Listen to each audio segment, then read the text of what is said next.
When you go on vacation, it's supposed to be a relaxing, blissful time. And that's exactly what British singer Kirsty MacColl was looking for on her holiday in December 2000. After an appearance on a BBC radio show in Cuba, Kirsty, her sons, and her boyfriend, a musician named James Knight, popped over to Cozumel, Mexico, a place renowned for its crystal clear waters that are magnificent for snorkeling, scuba diving, and all sorts of water sports. On December 18, 2000, while much of the world was listening to her duet with Shane MacGowan on the Pogues' classic Christmas song, Fairytale of New York, she and her sons, Louis and Jamie, went to the southwest corner of the island to the famous Chankanaab Reef, which was part of a protected national park. It's a fantastic spot where divers and swimmers are supposed to be protected from any motorized watercraft. Supposed to be. Before the day was over, Kirsty would be dead, and the cover-up of how she died and who did it had already begun. I'm Alan Cross, and this is Uncharted, Crime and Mayhem in the Music Industry, episode number 58. And this is the story of how powerful and rich people in Mexico prevented the real story of Kirsty MacColl's death.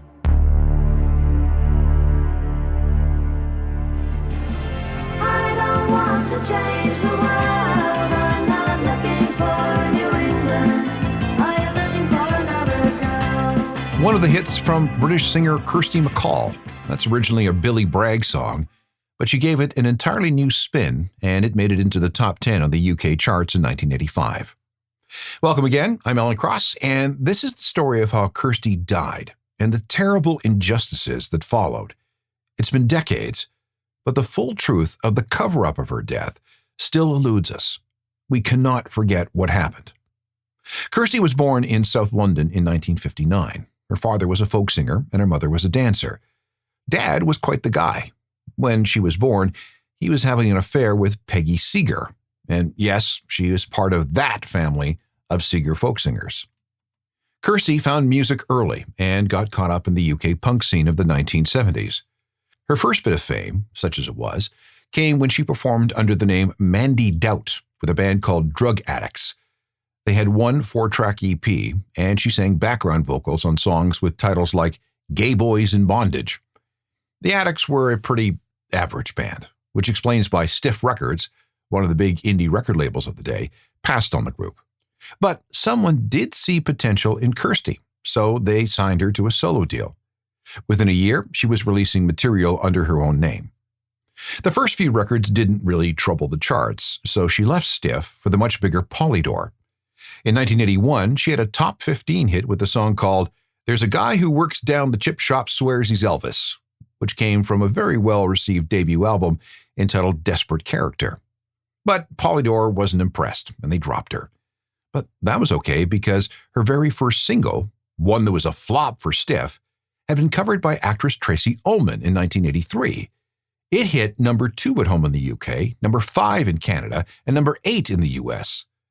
As the writer of They Don't Know, Kirsty made a fair amount of money from that Tracy Ullman version. And this somehow convinced Stiff to bring her back to the label. And that's when she had a few more hits for them, including the Billy Bragg cover that we heard earlier. By this time, she was very well respected within the British music industry. In 1984, she married producer Steve Lillywhite, the guy behind classic albums from U2, Susie and the Banshees, Peter Gabriel, Talking Heads, Psychedelic Furs, Big Country, and many, many others. Through her relationship with Steve, she got all kinds of session work as a vocalist, which came in handy when Stiff's 1985 bankruptcy made it impossible to record on her own. Steve got her to sing backup on the Smiths song Ask. She can be heard on records by the Rolling Stones, Robert Plant, Alison Moyet, The Wonder Stuff, and a ton of tracks on Simple Minds' 1984 album Sparkle in the Rain. When she wasn't doing session work, Steve often asked her for advice on his projects. For example, Kirsty is the person who determined the running order of U2's Joshua Tree album. Why does the record start with Where the Streets Have No Name? That was Kirsty's decision. In 1987, all the unpleasantness with Stiff was over, and Kirsty was once again free to make music, but not before one more big studio session. One of the most beloved Christmas songs of all time is Fairytale of New York from the Pogues, even though it's really not about Christmas at all. The song was born sometime in 1985 when Jem Finer, the Pogues banjo player, started messing about with an idea. He showed it to singer Shane MacGowan, who liked it but didn't really know what to do with it. For the next 2 years, Jem and Shane struggled with it. Coming up with lyrics was especially difficult. The original idea was to tell the story of a sailor heading to distant seas, but that just didn't work, so the song was abandoned. Then, in March 1986, the song was resurrected after Shane read a book entitled A Fairytale of New York, which told the story of an Irishman returning to New York after going to school in Ireland. This somehow helped morph the song from being about a lonely sailor to one about a drunken couple slugging it out on Christmas Eve. The next version was good, but not good enough. Besides, there was the problem of finding a woman to sing the other part of the duet.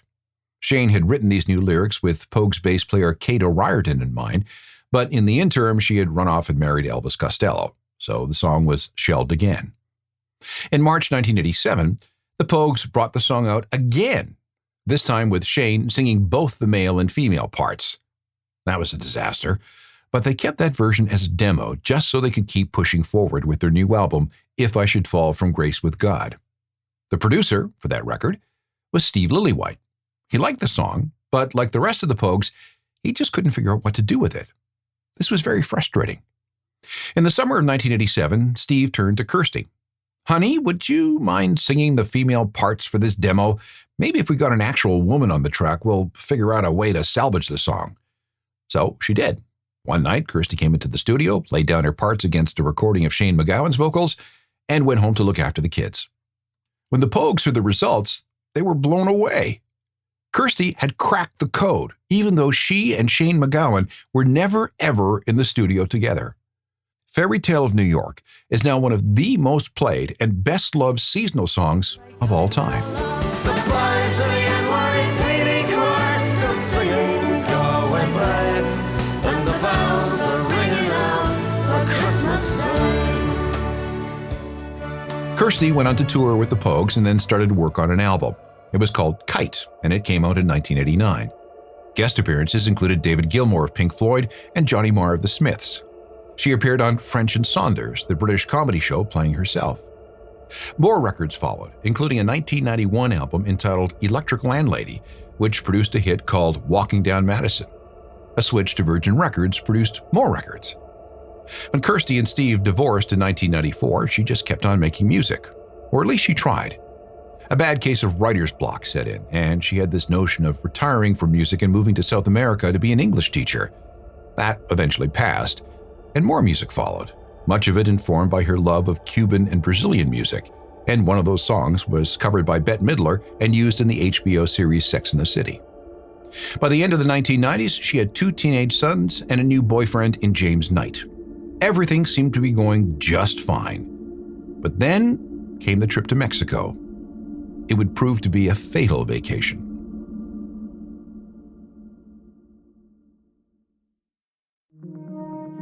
Cozumel is an island about 20 kilometers off the Mexican coast in the Caribbean Sea. It's an incredibly beautiful place, thanks largely to the unbelievably clear waters filled with fish and other sea creatures. It attracts snorkelers and divers from all over the world. One of the best spots is Chancanab, a stretch of coast in the southwest part of the island, just south of the town of San Miguel. It's a lagoon located in a national park where everything is protected. There are dolphins, sea turtles, manatees, and thousands of species of fish. The underwater caverns are cool too. It's part of the second largest coral reef system in the world. Only the Great Barrier Reef in Australia is bigger. This is where Kirsty MacColl visited with her sons and boyfriend on December 18, 2000. Just 2 days before they had to fly back to England for Christmas.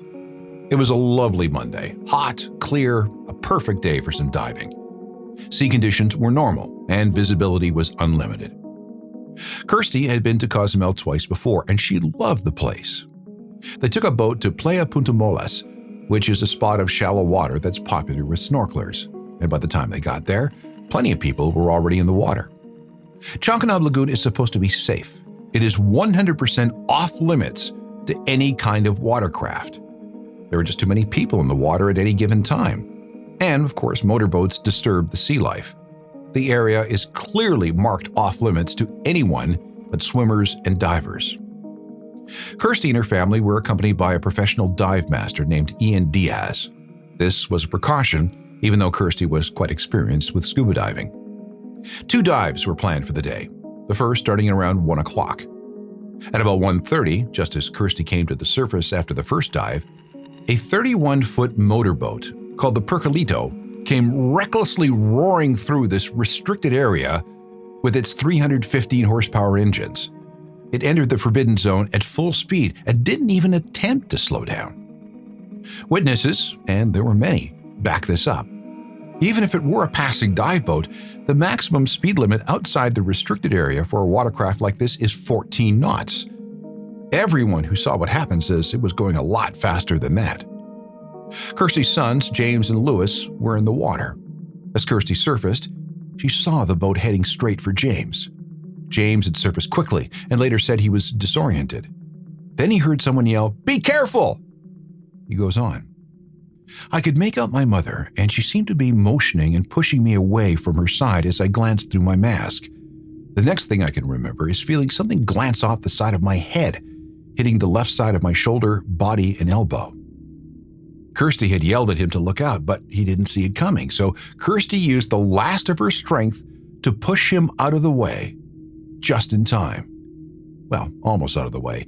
Like I said, he was still hit and ended up with head and chest injuries. And fortunately, the oxygen tank he was wearing took most of the impact. Lewis escaped unhurt.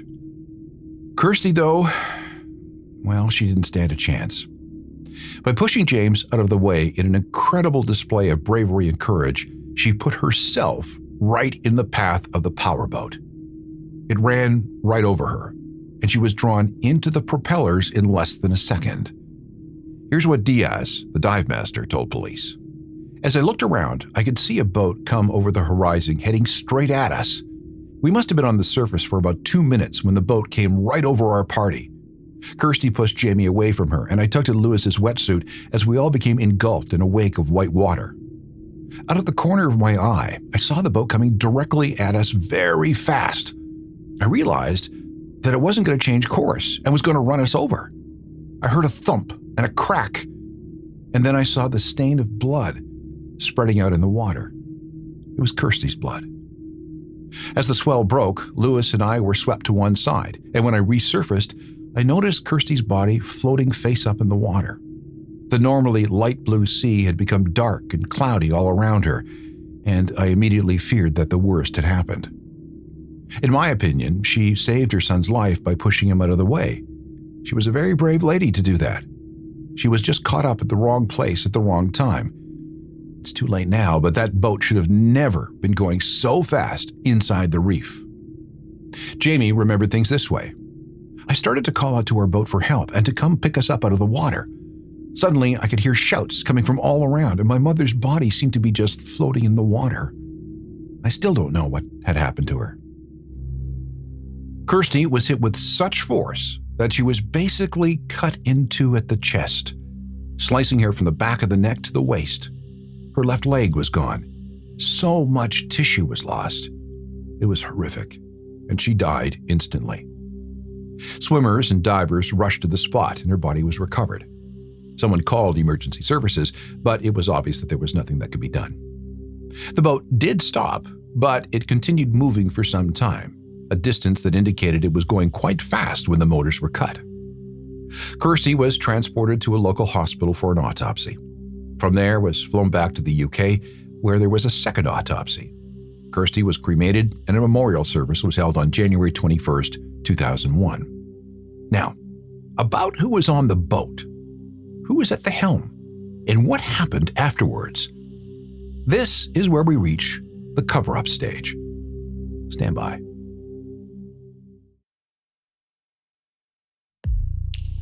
On December 18th, 2000, Kirsty MacColl was killed while swimming when she was hit by a speedboat that illegally blasted through a clearly marked, boat-free restricted area in a national park in Mexico.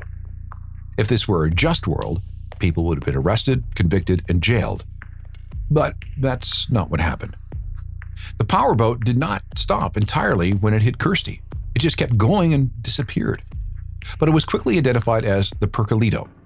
On board was 81-year-old Guillermo Gonzalez Nova, He was a Mexican millionaire who ran a chain of supermarkets called Comercial Mexicana, as well as hundreds of restaurants. At the time, he was one of the richest guys in Mexico, and the boat itself was owned by his brother Carlos.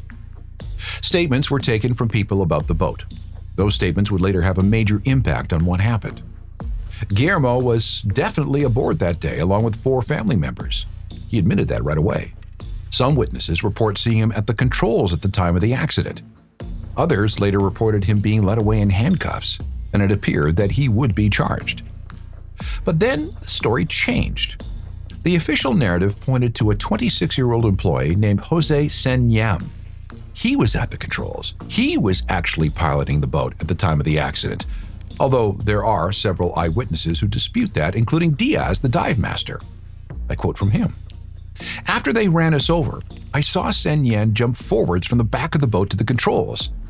I couldn't see who was at the wheel because the bow was so high and out of the water." This is a direct contradiction to the claim that Senyam was at the wheel before the collision. Funny how Diaz's statements were never fully explored through subsequent investigation or at Senyam's trial. Meanwhile, other witnesses said it might have been Gonzalez Nova or one of his sons driving the boat. Those statements were mostly ignored. The captains of several other boats in the area admitted they couldn't see who was driving from where they were, but all of them said that the speed and movement of the boat was completely inconsistent with Senyam's account, and there was absolutely no dispute that the accident happened inside the restricted area and not in any kind of open water.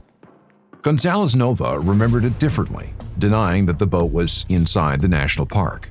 And Senyam insisted that, yes, he was at the controls. "No, it was me," he said. "That's the truth." If he was driving, he should not have been. Senyam had no documents to prove that he was anything more than a deckhand. He was arrested and charged with culpable homicide, which is an unintentional killing resulting from some kind of negligence. In other words, a routine, negligent death, something that didn't call for anything more than a minimal penalty. Meanwhile, there were more witness interviews. The claim from whoever was on the boats says that yes, it was in a restricted area, but was traveling at just 1 knot, as Senyam claimed. That, said the witnesses, was patently false. They estimated its speed at around 20 knots. At that rate, there was no hope for a sudden course correction.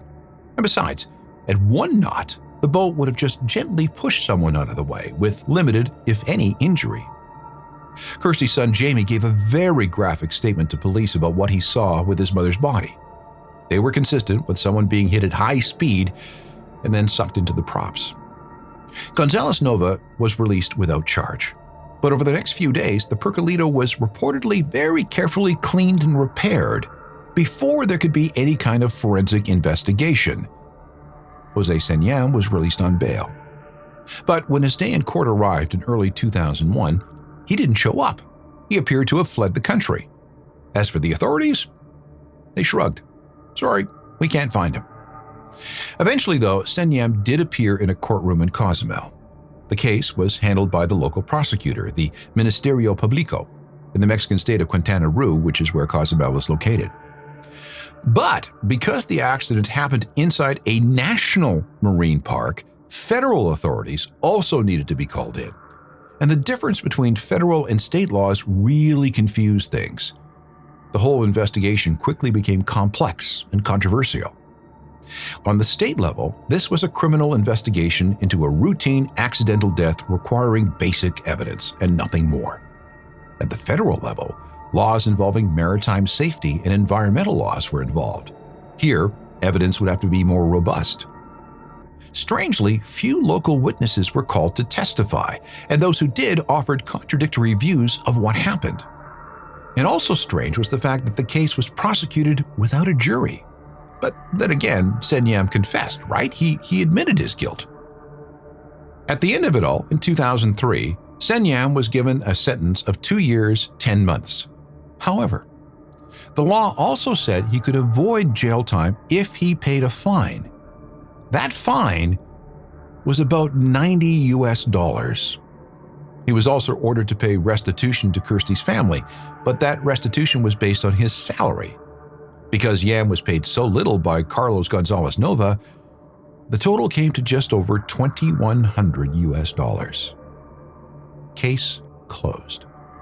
Mexican authorities were done. They were satisfied with Sen Yam's confession and rested their official conclusions on what he said. No one else aboard the Percolito that day was ever charged with anything. No surprise then when whispers began that Sen Yam got a big payoff from someone for taking the fall. A big payoff from whom exactly? Yet despite all the suspicions and contradictory statements, law enforcement in Mexico refused to reopen the case. Lack of evidence, they said. We're done. The outrage, as you could imagine, was explosive. And that's when Kirsty's mother, Jean, launched the Justice for Kirsty campaign. Public pressure on the Mexican authorities was intense. Musicians from U2 on down, along with fans, rallied with benefit concerts and petitions. The British government got involved. There were investigative TV documentaries on the subject. There was even an appeal to the Inter-American Commission on Human Rights. And Jean MacColl led the charge. She brought up new evidence. She presented affidavits. She produced documents that challenged the state's timelines and statements. She accused some witnesses of perjury. And she wanted to know why the federal laws involving maritime safety, laws that carried big penalties, were never used. One bit of evidence from Jean MacColl came from the Port Authority captain. He signed an initial statement based on what he saw. And then it's alleged that another captain presented him with a blank sheet of paper. "Sign this," he said. What was that all about? The federal prosecutor seemed interested. Jean MacColl's documents were accepted, and throughout 2003 and 2004, there was a review of the original case file at the federal and not the local level. Were there any errors or irregularities involving what happened in the prosecution of Sen Yam? And was federal jurisdiction ignored when all this began? There were subpoenas. There were thoughts of charging Gonzalez Nova with maritime and perjury offenses. But nothing happened. Except one thing. In the spring of 2006, Emilio Cortez Ramirez, one of the federal prosecutors, was found liable for breach of authority in how he handled the case. Other than that, though, nothing. In 2009, Mexican authorities once again closed the case, saying that they'd exhausted all avenues of investigation. There was nothing more that could be done. The case was done, closed, over. Since then, we've heard practically nothing about the death of Kirsty MacColl. Guillermo Gonzalez Nova died on August 18, 2009 at the age of 92, and even all these years later, Jose Sen Yam maintains that it was his fault and that he did not take the fall for anyone. He says, "The family of Nova never put any pressure on me to admit to anything I didn't do. I have always told the truth about this." Meanwhile, Jean MacColl continued to insist that this had nothing to do with money. Her concern was justice and accountability. She believed that Sen Yam was a scapegoat. Private investigators were hired, but they turned up nothing. She raised and spent about £200,000 on her quest. The Justice for Kirsty campaign was officially closed in December 2009. In a statement that read, "It was successful in achieving most of its aims, and it is unlikely that any more could be achieved. All the remaining funds were given to two charities, one in Mexico and another in Cuba." Kirsty would approve, the statement said. The campaign's official logo, taken from a drawing Kirsty made as a kid, was also retired. But in tribute to Kirsty, everything the campaign has done is still available online. So, where are we today? There was a memorial concert in 2002. There have been several books. Fairytale of New York is a Christmas standard every single year. And in 2023, a plaque was placed outside her former home in Ealing, which is in West London. She lived there from 1985 until she died in 2000. Plus, there's a memorial bench at the south end of Soho Square in London, dedicated to Kirsty. There's a plaque there that quotes one of her lyrics. "One day, I'll be waiting there, no empty bench in Soho Square." And every year, on the Sunday closest to her birthday on October 10th, there's a little gathering of fans at that bench. But let me end with this. People are still deeply invested in this case. Steve Lillywhite, Kirsty's ex-husband, told a British newspaper, "They said it was a young kid driving, but no one believes that. I think they just didn't want to have an enormous lawsuit because he, Gonzalez Nova, was one of the richest guys in Mexico." Jamie MacColl also talked about his trauma and his attempts to stop being afraid of the water. Mum really loved the sea, and she would have been gutted if I was missing out on a beautiful thing. And what of Jose Senyam? He still maintains that the Gonzalez Nova family never, ever, ever put any kind of pressure on him. He says he was not paid to lie, and that he was definitely at the helm on the day of the accident. And he says he was going slow, about 5 miles per hour, and he didn't see anyone in the water. But then, he says, I heard a propeller make a strange noise. It was really weird, a whirring like something hit it. There was just the noise of the propeller doing weird stuff. I thought, I've gone over something. So I slowed and went to the back of the boat, and I saw her there. He went on, I don't feel shame over this. It was an accident. I don't feel it was my fault. Jose Senyam works as a handyman in Mexico and lives what he calls a simple life. Kirsty MacColl's family, of course, will never forget what happened. You can catch up on all episodes of Uncharted by downloading them from your favorite podcast platform. They're all free for the taking. If you have any questions or comments about anything you hear on this podcast, email me at alan@alancross.ca. We can also meet up on all the social media sites, along with my website, ajournalofmusicalthings.com, which is updated with music news and recommendations every day, and it comes with a free daily newsletter filled with music news, opinion, and music recommendations. There's also my other podcast, The Ongoing History of New Music, which deals with rock music and alternative music through the decades. There are hundreds and hundreds of episodes that you can enjoy all for free. See you next time for more stories of crime and mayhem in the music industry. Episodes arrive every 2 weeks. Technical production is by Rob Johnston. I'm Alan Cross.